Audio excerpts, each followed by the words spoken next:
Hello, my name is Matthias and welcome to the FPL Scope and my team selection video for Game Week 9. But as always, in my team selection videos, we go through a couple of things first. And first and foremost, I'm going to talk about my Game Week 8 score and what happened in that game week. Also going to compare that to the free hit team that I proposed back in the team selection video for Game Week 8 as well. Then we're going to look at the free hit draft for Game Week 9 because I do a free hit draft for every single game week this season. And then finally, we're going to look at my Game Week 9 plans, which is actually doing something for the first time in 3 game weeks. Or 2 game weeks. It's been the past 2 game weeks, I haven't done a single transfer, but this time around, planning to do 2 transfers. So I'll tell you all about that at the end of the video. But first and foremost, let's go through what happened in Game Week 8, which was not the best game week in general. For me, it was a decent game week, and it could have gone so much worse if I had done the transfers that I did actually think about doing in this game week. So yeah, let's just start with that first. I was really close to doing a double swap of Watkins to Solanke and Semenyo to Brendan Johnson from Spurs.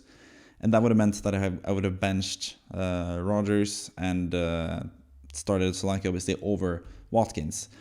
So in the end, I decided against it, and it was kind of more because I had probably stupid faith in my own favorite team, West Ham, to do decently against Spurs after having a couple decent matches defensively, but that didn't happen. Spurs destroyed West Ham 4-1, but luckily for me, I didn't do the transfers, and both Solanke and Johnson got 2 points each. They both blanked despite Spurs scoring 4 goals, which is kind of crazy. So if I had done those 2 transfers, I would have still had Rodgers off the bench for Saka, but I would have had Mykolenko staying on the bench because he came on from the bench to replace Saka, and he got 7 points. So yeah, that would have been 2 points rather than 8 points from Watkins, and it would have been 2 points from Johnson rather than 7 points from Mykolenko. So I actually saved 6 plus 7 points, 13 points from that alone, and I also saved 2 transfers, and now I'm going to use them pretty differently in these next upcoming weeks. So really happy I didn't do those transfers in the end. Did 0 transfers, and I have 3 free transfers now spared up.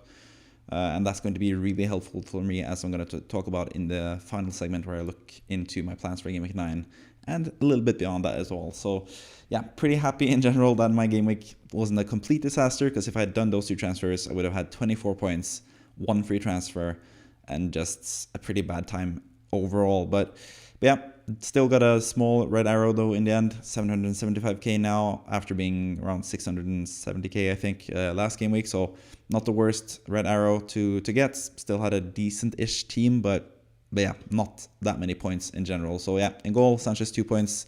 In defense as well, just blanks across the board, apart from Mykolenko, who came on as a sub for Saka. I had 2 points from Trent Alexander-Arnold, 1 point from Gabriel, 2 points from Lewis.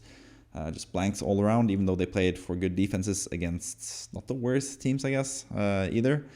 In midfield, Mbuemo blanked, 2 points from him. Finally, he sort of didn't provide the goods like he has done the last 2 weeks before that. Rodgers still got 6 points. I didn't bench him. I had him from the start as a starter.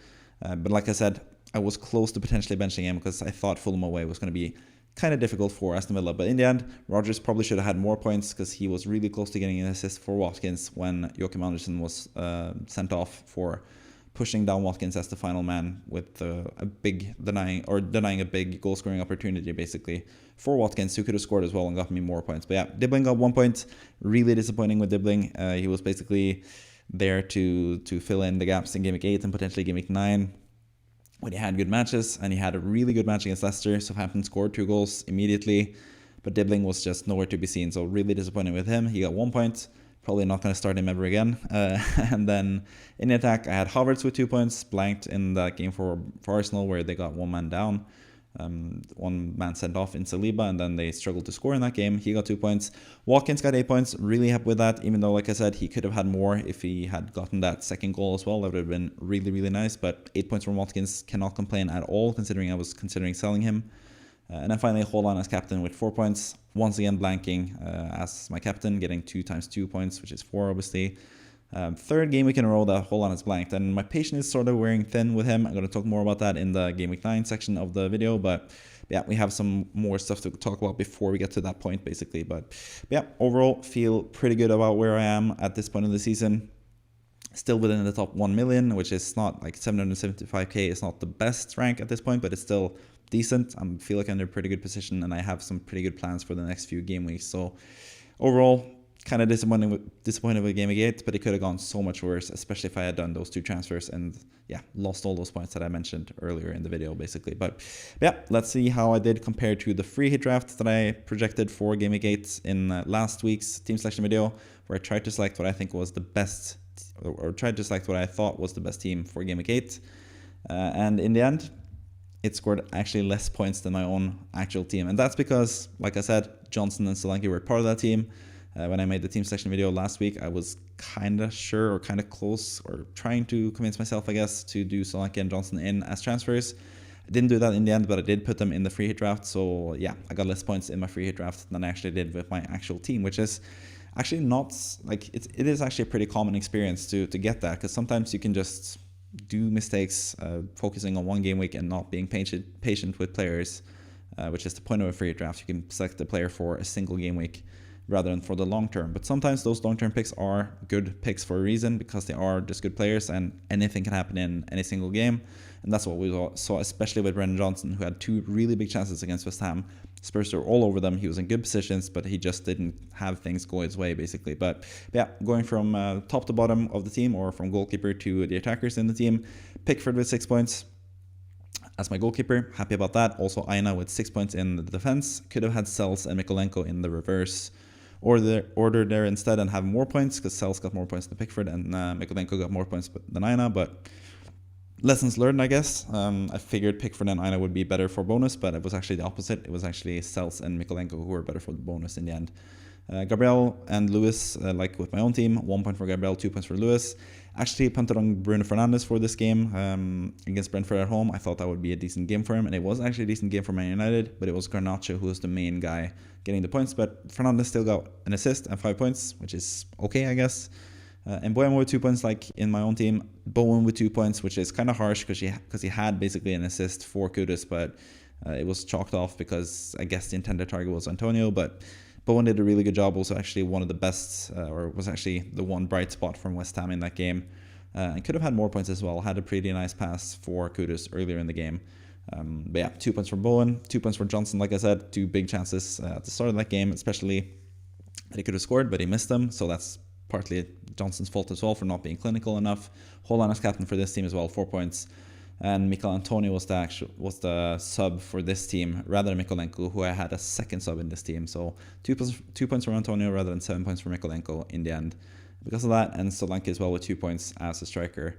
He was very disappointing once again, and I'm just really happy I didn't do a transfer to bring in Solanke, because I don't really like him long term at all, pretty much. So yeah, that's pretty much the team for GW8 with the free hit draft. I got less points than my actual team, and that means that the free hit points over the course of the season, because I do this free hit draft every single week, and I accumulate the points that I get from each and every week. That means that the free hit points for the season is actually getting closer and closer to my actual rank currently. So you can see the free hit overall rank. If I had the free hit every single game week and had selected the squads that I have selected throughout the season, I would have been ranked around 527k, which is not the best considering I have unlimited transfers basically. And my current rank is 775k, so it's actually pretty close to my actual rank. So that should probably be improved, but yeah, for this game week, a game week rank of 6.1 million, which is absolutely terrible. Pretty bad picks across the board. Pretty much the same or similar team to what I had myself, or what I thought I would have at least with the Spurs players, and then just some bad picks on top of that as well. So yeah, I have to do better, and we'll see what happens for next game week, which is what we're going to get into now, my free hit draft for game week 9. And this team is pretty different from what I have in my own actual team. So yeah, let's take a look at that. So yeah, this is basically the team that I have for game week 9. You can see in front of you if you're watching on video, but if you're not, if you're just listening, I'll go through the players one by one. In goal, Matt Sells for Nottingham Forest, who have been one of the best defenses in the league, and they face one of the worst teams in the league in Leicester. So I think Nottingham Forest have a decent chance of keeping a clean sheet here. It is away from home, and it seems like Leicester always get that 1 or 2 goals every single game, even though they don't really create that many chances. They still manage to get goals somehow. So it is a bit of a risky pick, I guess, but I also think Nottingham Forest are just good enough defensively to keep Leicester at bay and potentially get a clean sheet. Sells is my favorite goalkeeper currently, and I've picked him in the draft for that reason, basically. In defense, Guardiola for Man City. He's in top goal scoring form, and I think he's the best City defender to have if money isn't an issue, and that's not an issue in this squad basically. So I think Guardiola is really good. Lewis also really good, but Lewis actually played 90 minutes in the Champions League while Guardiola was rested. So the minutes projections is also better for Guardiola. I still think Lewis will play, but I think it's more secure that Guardiola will play, and I also think Guardiola is at least equal, if not better, in terms of getting points from goals and assists and that stuff as well, and bonus points potentially as well. Pedro Porro in defense, I quite like Spurs' fixture against Crystal Palace, but I just couldn't fit in any of the attacking players because they are either expensive in Son's case, or I have some other options that I really prefer, because I think this team is pretty strong, especially in midfield, and Solanke up front is just not of interest for me after the last 2 game weeks. But Pedro Porro looks pretty good, was really attacking last time around. Maybe Maddison will be back now. It seems likely that he was just taken off as a precaution, so that will sort of hamper Pedro Porro's appeal a little bit, but I still think Pedro Porro looked pretty good against West Ham, more so than he has in the previous game weeks, so I think he has a decent chance of getting some attacking returns. Crystal Palace are also a pretty bad team when it comes to scoring goals. They just can't figure stuff out now, so I think Pedro Porro is a pretty good pick for this week. Pinnock scored last week. He is a really good threat from set pieces, and he plays Ipswich at home, which is a really good fixture, so I think he makes sense as the final defender there. Palmer against Newcastle at home, I think Palmer will have a really good game. I have him as the vice-captain even, behind Haaland, who we'll get to, and his captaincy. But yeah, I think Palmer is great. He had 1 goal and 1 assist against Newcastle at home last season. I think Newcastle away from home is a different beast than Newcastle at home at St. James's Park. So I think Chelsea will have a pretty decent game in this game week against Newcastle, basically. Foden against Southampton at home, it seems pretty damn likely that he's going to start now. He had a really good outing in the Champions League, was man of the match, and there's so many injuries now. Doku is apparently struggling with an injury issue as well. De Bruyne is still out.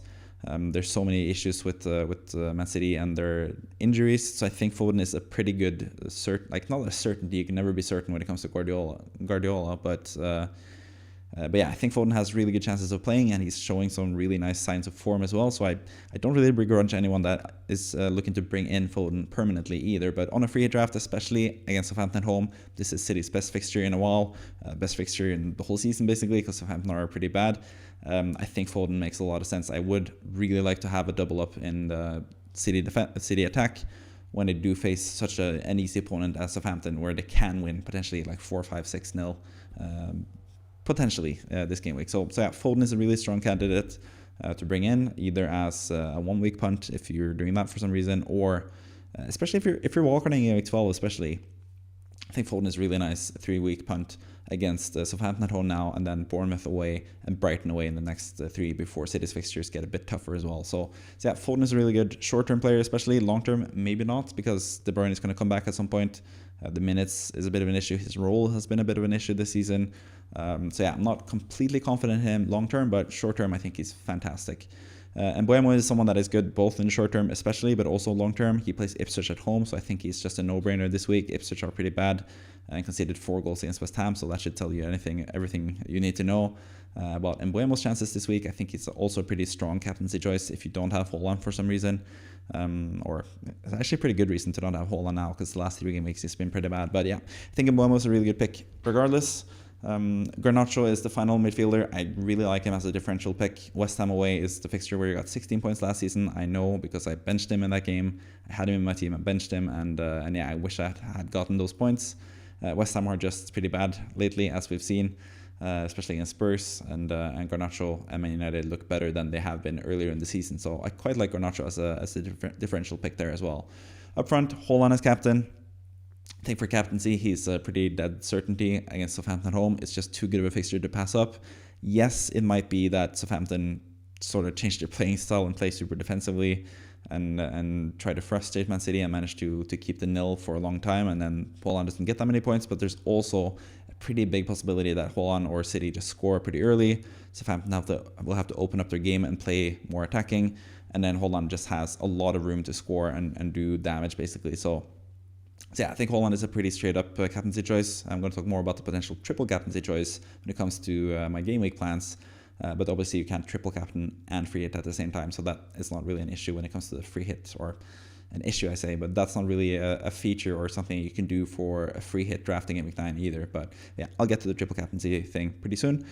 Cunha up front as well. Wolves get better and better fixtures. Brighton is also a team that are kind of hard to gauge, but they do tend to concede a lot of chances. Even last time around when they kept the clean sheet against Newcastle had several chances. It was just the fact that Isak couldn't convert them.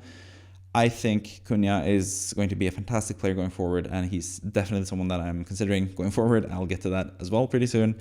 And I think he can jumpstart it away against Brighton this time around. But Brighton, slightly tricky fixture, and I do quite like Brighton's chances as well this game week. That's why I have Welbeck as the final striker in this team. Welbeck had to be basically stretched off, I think, last time around in the last game week, but he said that he's fine and he's going to be back in training pretty soon. So he's only yellow flagged as of now. He's a potential starter, but he might also be injured and not be ready for this game. And in case that happens, I do have his replacement in Jorginho Rutter, who plays for Brighton, who's been very good in his own right next to Welbeck the last few game weeks. But especially if Welbeck is out, Jorginho has a better chance of getting penalties. He's also probably going to play as a striker, the lone striker for Brighton as well. So I think I have a pretty good backup there in case Welbeck doesn't play.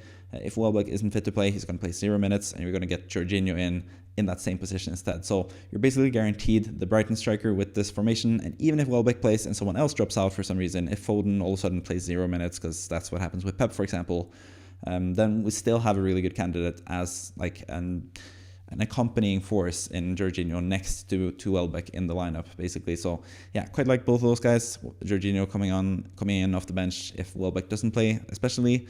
On the bench, it's also Carlos Miguel, the backup goalkeeper for Nottingham Forest, in case Sels doesn't play. Also a nice backup there. So I basically have all my bases covered when it comes to that in this free hit draft.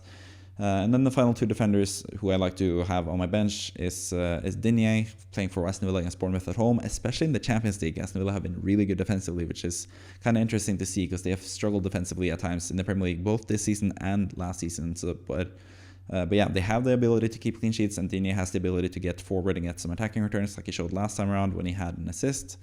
So yeah, he's a pretty good bench option. And then Van den Berg as well, playing against Ipswich at home for 4.0. I think that's a really good price, so he's a really safe final backup option on the bench as well. But yeah, out of this team, I currently own only 2 out of 15 players. That might be 4 out of 15 players because I am looking to do potentially 2 free transfers this upcoming week. So yeah, let's go into Game Week 9 and take a look at what my plans are currently. And yes, I mentioned 2 of the players in my free draft are potentially players that I would bring in. And those guys are Matthias Cunha and Cole Palmer. And mainly it is Cole Palmer. I just have a lot of faith in him against Newcastle. I think he has a pretty good game there. Man United away in Game Week 10 as well. I think it's a decent fixture. And then from Game Week 12 onwards, he's going to have absolutely fantastic fixtures. And that's when I'm going to look to double up with Palmer and Jackson, but Nicholas Jackson potentially from Chelsea. So I just quite like this as a jumping on point for Palmer. I also quite like this as a jumping off point for with Saka. I know Saka is like the popular player to transfer out now in Game Week 9, but I said this back in like Game Week 5 or 6, I think, that Game Week 9 is probably where I'm looking to bring in Palmer for Saka. Basically, after Palmer got that 25-pointer, which was in Game Week 5, I think, or maybe Game Week 6. Can't remember exactly. Probably Game Week 6, actually. After that happened, I thought Palmer is someone that I want to have in my team. And Saka to Palmer in Game Week 9 is when I was projected to do that move. And that's still the case. I still think that's the move I would want to make. I don't have the money in the bank exactly to do that because Saka is 10.0, I think, and Palmer is now 10.9. So I'm actually 0.2 away from being able to do that transfer. And that was the case before the price changes this week as well. So I would never have been able to afford that transfer straight up. But luckily, I have 3 free transfers, and I have also another sort of issue with my team as well, with Havertz playing against Liverpool, potentially with Saka out, Ødegaard out, Saliba out as well. I think that's going to be a defensive-minded game for Arsenal, and I don't think Havertz will be that good in that type of situation. So yeah, that's the way I get money back, and I also really, really, really like Cunha as a pick, both this week and beyond. Like I just said in the free hit draft, I quite like him for Game Week 9, but beyond that, he has even better fixtures as well for a long time, basically up until Christmas. Game Week 18, 19, I think. He has really, really good fixtures, and I have a lot of faith in Cunha being a really solid, good pick this season.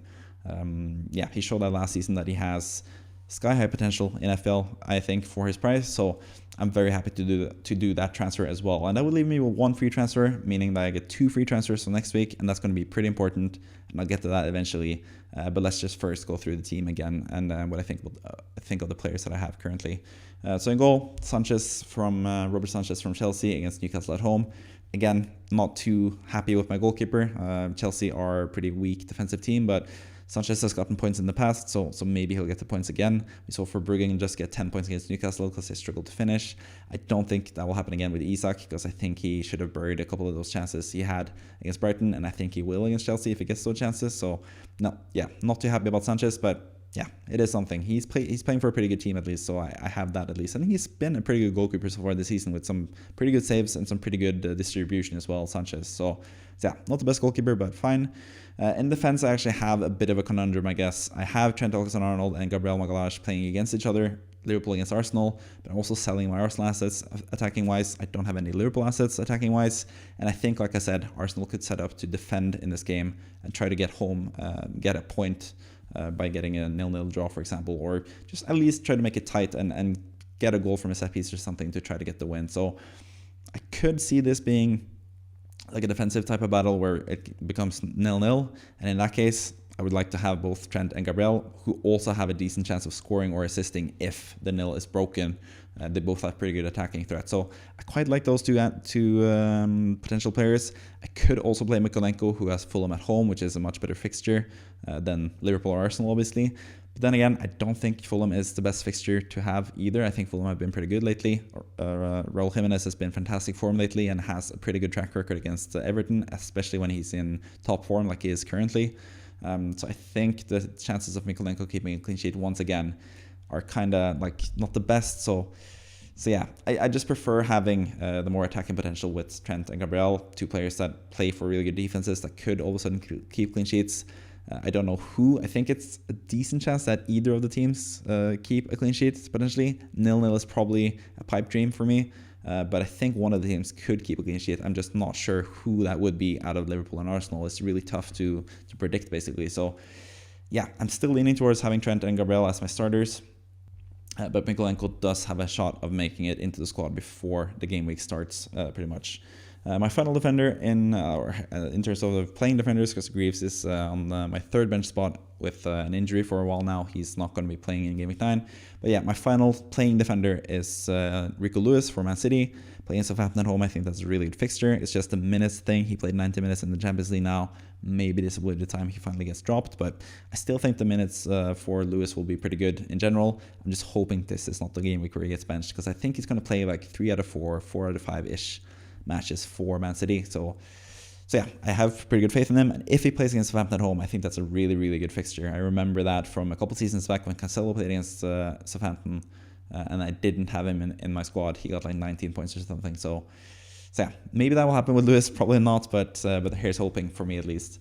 In midfield, Saka, who I'm looking to get rid of.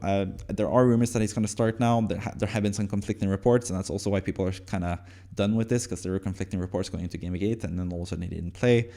So I get why people would sell him, especially with Palmer, Son, Foden, so many good options at that same price level, and Arsenal's fixtures aren't the best for the long haul. So yeah, I'm looking to sell Saka, so I don't really have to talk too much about him, but I think he's a very viable player to sell. But at the same time, if he's ready to play, if we get some more news that he's going to play against Liverpool at home, he plays for one of the best teams in the league, potentially the best teams in the league, if they can just stay out of their own way and not get red cards. He's still a decent player in that fixture. So yeah, but I think just the alternatives are really, really good. So I would probably look to sell Saka in pretty much any situation. But there is a chance if we get some confirmation that he's going to start or something like that, I could see keeping him, especially if you want to save transfers for the next few game weeks, which I'm going to get into pretty soon. You could have an argument to keep him. But for my situation, 3 free transfers, really want Palmer. I really have a lot of faith in Palmer. It makes sense for me to sell him, basically. And Mbeumo, don't really have to talk too much about him. I have him as my vice captain currently. I think he's the second best player in my starting squad currently. And yeah, I talked about him in the free hit section of this video as well. Semenyo, another, I guess, starting decision. I don't know. It's not really a starting decision because Dibbling is never going to play, especially against Man City away. So yeah, I'm just going to have to put faith in Semenyo. There is a question of maybe doing a third transfer and doing Semenyo to Garnacho. I have thought about that before, but again, I want to keep at least one free transfer for some changes next week. So yeah, I'm still going to put faith in Semenyo. Aston Villa did concede against Fulham last time around, and Semenyo is a pretty important player for Bournemouth. Had decent underlying stats against Arsenal as well. And he is just a really good player that I have a lot of affinity for since I've had him for Game Week 1 as well. So yeah, he stays in the team, but I'm not too happy about the fixture he has against Aston Villa away. Rodgers playing against Bournemouth at home. I think Rodgers has taught us now that you don't really want to bench him. Bournemouth at home should be a pretty good fixture for Aston Villa attacking wise. And I have 2 attackers from Aston Villa, so I'm going to keep backing them. Being a really good team, as they've shown in both Europe and the Premier League so far this season. They are a team to be reckoned with still, and Rodgers is just absolutely fantastic. He's one of the players of the season, and I don't really understand why people aren't mentioning it as such. And like, I've seen like videos of people going through like the team of the season so far, and Rodgers doesn't even get a mention. He's been Aston Villa's best player in my opinion, playing so many matches, playing 90 minutes every single match, affecting the games in more ways than just assisting and goal scoring, which he has done lately as well. I think Rodgers is just absolutely fantastic. So yeah, he's in the starting lineup here. Havertz as well, who I'm looking to sell for Cunha. Makes sense to sell him, I think, as well. But again, if Saka plays, Havertz will have more viability as an attacking asset. I think that will make Arsenal more offensively minded. So that could sway me to keep, or could potentially sway me to keep Havertz. Maybe I would sell someone else, but I also quite like Cunha, so it makes sense for me to sell Havertz for Cunha in my opinion. Watkins against Bournemouth at home. I talked about how Aston Villa are a good team and Rodgers is a good player, and that same could be said for Watkins. He had a bit of an iffy start to the season, but he's been really, really good lately, getting big chances, playing minutes. He was rested in the Champions League. Duran played instead of Watkins, so he should be able to play 60, 70, potentially 90 minutes probably in this game as well against Bournemouth at home, so I really like him. And then finally, we got to Haaland, who I have as my captain. I did talk about him in the free section, so go back to there if you want to hear my full thoughts about him. But when it comes to the triple captaincy chip, I'm still of the mind that I want to keep my triple captaincy chip for as long as possible, probably, just because you never know what's going to happen. All of a sudden, we get like a train strike or something, and a game gets postponed or something like that. I think the triple captaincy chip will be viable at some point this season, maybe even in one of the 2 double game weeks that are projected currently, but maybe we'll get another double game week somehow for some reason as well. So I just want to keep that triple captaincy chip. I think also people are sort of hyped up with the triple captaincy chip, seeing how good Haaland was earlier in the season against Ipswich, when a lot of people used the triple captaincy chip back then. I think that will affect people into being more susceptible to him being the triple captain this week. And also now just the goal that he scored in the Champions League and just the form that he showed as well. He could be a really good triple captaincy option this game week. But for me, I just prefer to save the chip for a later occasion in the season. Also think if everything else fails and I want to do, if I want to use the other chips for the double game weeks, I think the final game week of the season, game week 38, is also historically been a really high-scoring game week, and I think that's also a decent chance to do triple captain and potentially jump up in the final game week of the season. So I'm not too opposed to saving the triple captaincy chip until the very end as well.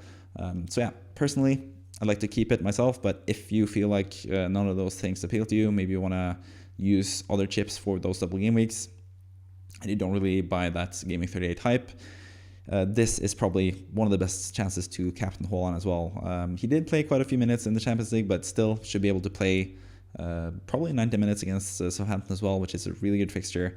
He's showing that even though he hasn't scored lately in the league, he is more than capable of scoring goals from any angle and with any parts of his body as well, basically. So yeah, I don't really fault you if you want to go with the triple captaincy chip, but for me, I think that chip is just something that I want to save up for later as well, especially in Game 38. It could be a bit of a differential. People say that the triple captaincy chip is overrated. It doesn't really matter that much because we're going to captain the guy who's going to be triple captained anyway. But in the final game week of the season, you can go a bit rogue and have like a person as captain that no one else is thinking of. And that could reward you as well. You could get rewarded from that. So yeah, I'm just going to keep the triple captaincy chip for now and probably for quite a while later on in the season as well. So that's not in my plans currently.